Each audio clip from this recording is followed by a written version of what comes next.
Hi friends, నా పేరు ప్రభాకర్. మీరు చూస్తున్నారు పిఆర్ టెక్ తెలుగు. ఫ్రెండ్స్, ఈరోజు వీడియోలో నేను మీకు ఏంటంటే ఫ్రెండ్స్, ఈ మధ్యన మనకి 3-4 మంత్స్ నుంచి కూడా రేషన్ కార్డ్స్కి సంబంధించిన చాలా న్యూస్ వస్తూనే ఉన్నాయి.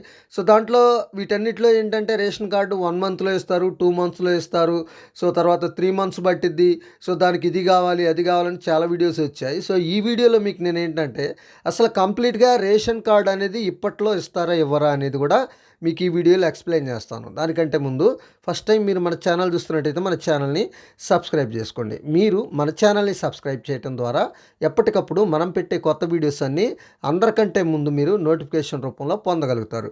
ఫ్రెండ్స్, ఈ మధ్యన చాలా న్యూస్లో కానీ ఈ రేషన్ కార్డుకి సంబంధించి కానీ చాలా న్యూస్ వచ్చాయి. కానీ ఇక్కడ మీరు గమనించాల్సింది ఏంటంటే, సో కొంతమంది అయితే రేషన్ కార్డుకి ఆల్రెడీ అప్లై చేసుకున్నాం, మేము అప్లికేషన్ పెట్టేసుకున్నాం, 6 గ్యారెంటీలకి సంబంధించి పెట్టుకున్నప్పుడు అప్లికేషన్ అనేది పెట్టేసేసుకున్నాం, సో మాకు వస్తాయి అని చాలామంది వస్తున్నారు. ఫ్రెండ్స్, మీకు ఎవరికి కూడా ఇంకా అఫీషియల్గా రేషన్ కార్డుకి సంబంధించిన అప్లికేషన్ అయితే ఇంకా అఫీషియల్గా రాలేదు.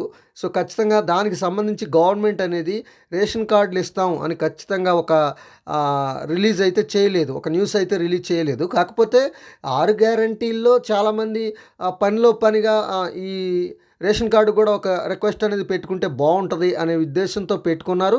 అలాగే గవర్నమెంట్ కూడా సో వచ్చిన అధికారులు కూడా తీసుకుందాం అనే ఉద్దేశంతో తీసుకున్నారు తప్పితే రేషన్ కార్డు మీరు అప్లై చేసినంత మాత్రమే రేషన్ కార్డు వస్తుంది అనేది సో గ్యారంటీ అయితే కాదు. సో దానికి ఒక టైం ఉంటుంది. ఆ టైం ప్రకారం గవర్నమెంట్ అనేది రిలీజ్ చేస్తుంది ఒక డేట్ని. ఆ డేట్లో ఎవరైతే అప్లై చేసుకుంటారో ప్రత్యేకించి రేషన్ కార్డులు వాళ్ళకి రేషన్ కార్డు వస్తుంది. అంతేగాని సో ఈ మధ్యలో మీరు పర్సనల్గా పెట్టుకున్నా లేకపోతే 6 గ్యారంటీస్లో అప్లై చేసినా మీకు రేషన్ కార్డు అయితే ఎప్పట్లో అయితే రాదని చెప్పుకోవచ్చు అన్నట్టు. సో ఇది ఫ్రెండ్స్, ఈ వీడియో కనుక మీకు నచ్చితే లైక్ చేయండి, షేర్ చేయండి, కింద కామెంట్లో రాయండి. Thank you.